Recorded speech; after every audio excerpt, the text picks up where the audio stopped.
Dear friends, ladies and gentlemen, I have been asked to give you an update of the project MDS International Guidelines. And this is a project under the auspices of MDS Right, International MDS Foundation, and the ERN network. It's led by the Guidelines Steering Committee within the newly formed MDS Hub and has support from Scientific Education Support, SES. I have nothing to disclose, no commercial support. So the MDS Europe, published on the MDS Europe EU or mdseurope.org platform, is a project that resulted from the EU MDS project and from the MDS Right project. And if you enter this website and then click on patient management, you come to this very easily navigated website where you can look at diagnosis or prognosis or treatment. And I will not take you through the details, but I would like to tell you what we now are doing in the next phase of this project. So to start with some statistics, this is visits per month at the MDS Europe website, and then the guideline, so that the management web pages are the most visited. And you can see it's constantly around 700-800 patients per month, with some peaks when we have published something new. Interestingly, it's used all over the world, and in particular in the US, although it's European guidelines, which I think is kind of fun.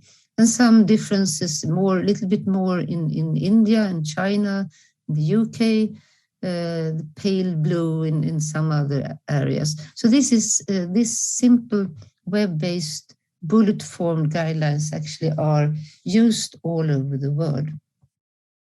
We took a lot of measures to develop it totally independent of type of computer, type of browser, and type of tool. And we knew that in particular younger doctors really would like to have this on their cell phone, sitting with the patient just checking the dose of ESA or how you do with azacitidine or whatever. And at the last time we followed this up, about a third or a fourth use cell phones, while the majority of people still use the desktop, while tablets is actually less used than we had expected it to be. So participants in the International MDS Guideline Committee is partly the same as we have had in the MDS Right project, but also with now the addition of a number of international colleagues. Rob, a surgeon, pathologist, diagnostic person from the US, Amy DeCern from the US, Mikael Sekeres from the US, Zoe McQuilton, Australia, Sylvia Magalhães from Brazil, also Rina Buxton from Canada. And then we have a number of patient representatives, yet one here, but we are working to have more, to have their view on the guidelines. We'll have Alex Smith and her team at York managing the websites and all the statistics. And then we have a number of persons from MDS Right, MDS Foundation, and SES. And I think we have really formed a unique team together. So we had an international guideline kickoff meeting some weeks ago, 10th of February, and we took the decision to develop international web-based guidelines for professionals involved in the care of patients with MDS. We decided to keep the MDS Europe website and the bullet format, meaning that nothing is no recommendation or no piece of evidence is actually bigger than what can be read at one PowerPoint slide.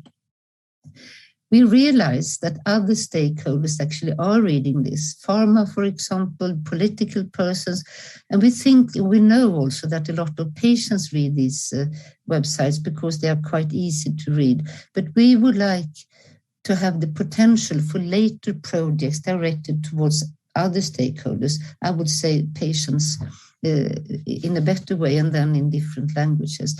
And we would also like to have the potential for later transformation into a guideline publication. So what is the mission? And this is very, very important when we start a big international project. And the mission is to increase the median and minimal level of quality of care for patients with MDS.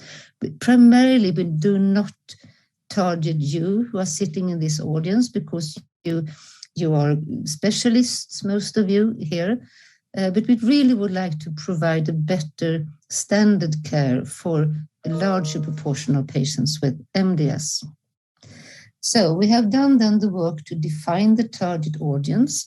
And of course, these are hematologists, different specialists involved in the diagnosis of MDS, other specialists involved in the care of MDS patients, sometimes general oncologists, sometimes internal medicine, perhaps also primary care specialists, and of course, trainees in hematology and internal medicine, and as I said, other stakeholders.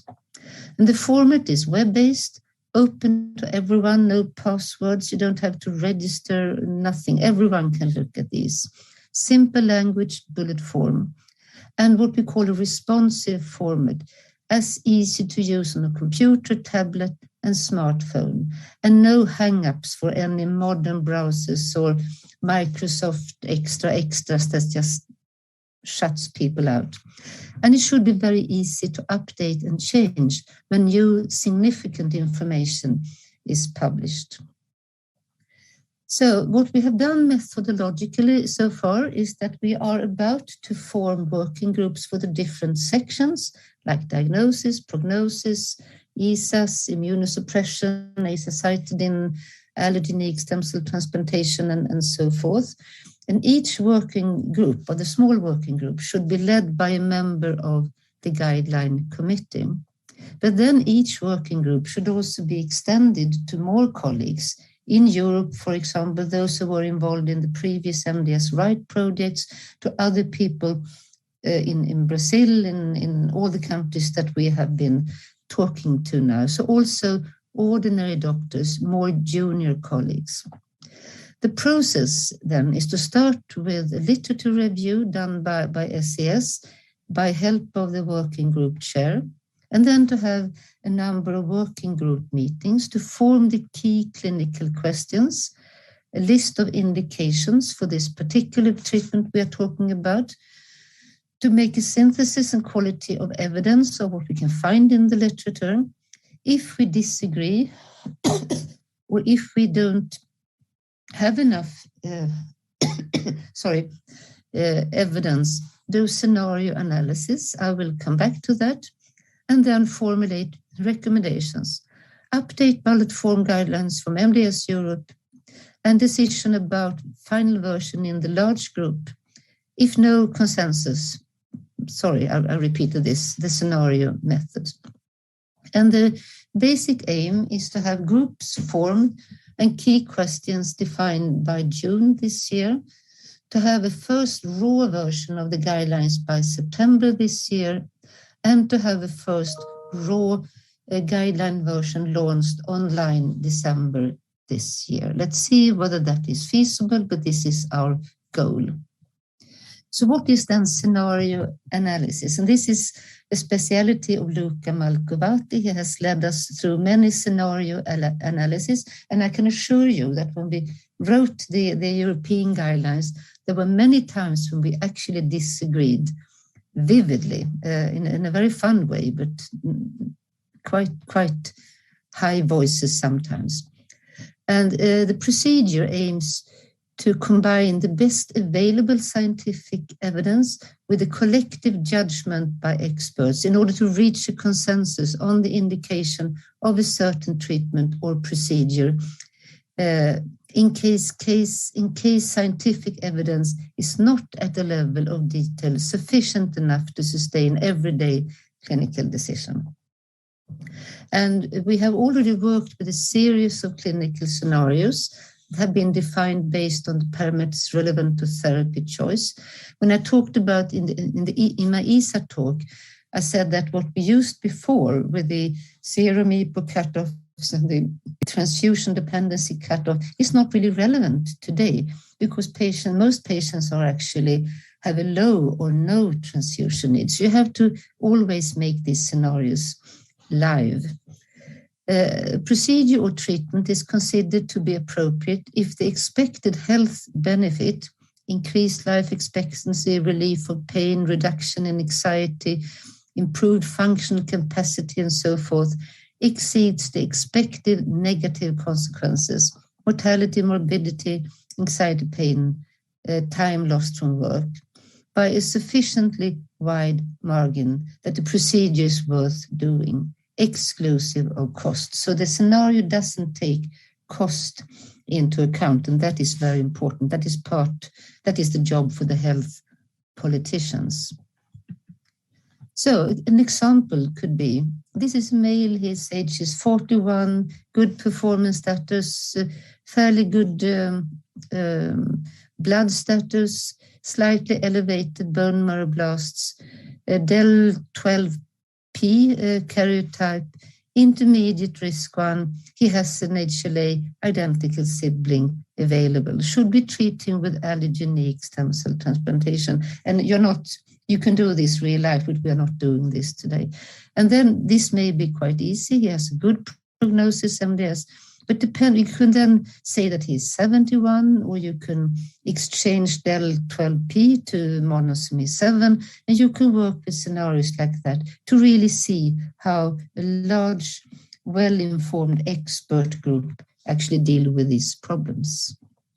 So that was what I wanted to tell you, and I'm happy to take questions.